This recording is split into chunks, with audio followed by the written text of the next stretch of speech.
Hi అండి, ఎలా ఉన్నారు అందరూ? జూలై 23 మా బాబు బర్త్డే జరిగింది. కాకపోతే మళ్ళీ కూడా ఏమన్నారంటే, మమ్మీ పార్క్లో చేసుకుందాము, లాస్ట్ టైము పార్క్లో వేరే బాబుది బర్త్డే కట్ చేశారు కదా, సేమ్ అలాగే నాకు కూడా కావాలన్నాడు. తను అడిగింది చిన్నదే, అది చిన్నది కూడా మనం తీర్చకపోతే తను డిసప్పాయింట్ అవుతాడు.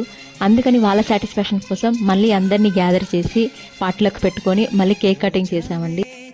వాళ్ళు అడిగింది మనం తీర్చగలమా లేదా అని ఒక్కసారి ఆలోచించుకొని, తీర్చగలిగేది ఉంటే ఖచ్చితంగా తీర్చాలండి. ఎందుకంటే అప్పుడే వాళ్ళకి ఆ హ్యాపీనెస్ అనేది ఉంటుంది ఈ వయసులో. ఇంకా ఎందుకంటే చిన్న చిన్నవి వాళ్ళకి మైండ్లో గుర్తుండిపోతాయి. అందుకే మేము అందరిని గ్యాదర్ చేసి మళ్ళీ అలా చేసాము.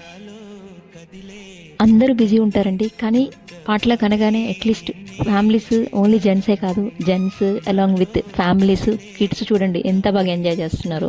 సో ఒక్కొక్కరు ఒక ఐటెం, వాళ్ళకి నచ్చిన ఐటెం తెచ్చుకొని తినడము, అలా ఒక టైం స్పెండ్ చేయడం. ఎందుకంటే ఈ టైం అనేది చాలా క్వాలిటీ టైం అండి.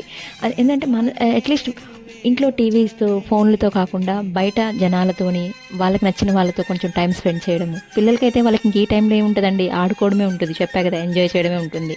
సో ఈ చిన్న చిన్నవి జ్ఞాపకాలకు వాళ్ళకి ఇద్దామని చెప్పి నేను చిన్నగా ఈ ప్రయత్నం చేశాను. ఇక్కడ అందరూ వేరే వేరే ప్లేసెస్ నుంచి వర్క్ చేసుకోవడానికి వచ్చిన వాళ్ళే, కాకపోతే అందరూ కంబైన్గా ఒక ఫ్యామిలీ లాగా ఉండడం వల్ల వేరే దగ్గర ఉన్నాం అనే ఫీల్ అయితే రావట్లేదు. సేమ్ మనకి ఇండియాలో ఎలాగో ఉందో అలాగే అనిపిస్తుంది ఈ కాన్సెప్ట్. కిడ్స్ అయితే యోనో కార్డ్స్తో ఆడుకుంటున్నారండి. యోనో కార్డ్స్ బాగా ఫేమస్ ఇక్కడ. కిడ్స్ ఒక అట్లీస్ట్ 4-5 అవ్వగానే యోనో కార్డ్స్ ఆడతారు. పెద్దవాళ్ళు ముచ్చట్లు పెడుతున్నారు. జెంట్స్ అయితే క్రికెట్ ఆడుతున్నారండి. ఇంకా వాళ్ళకి అదే కదా.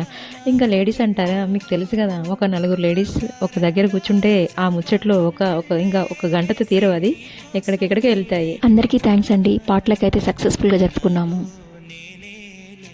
మళ్ళీ ఇంకో పాటలకులా కలుద్దాం.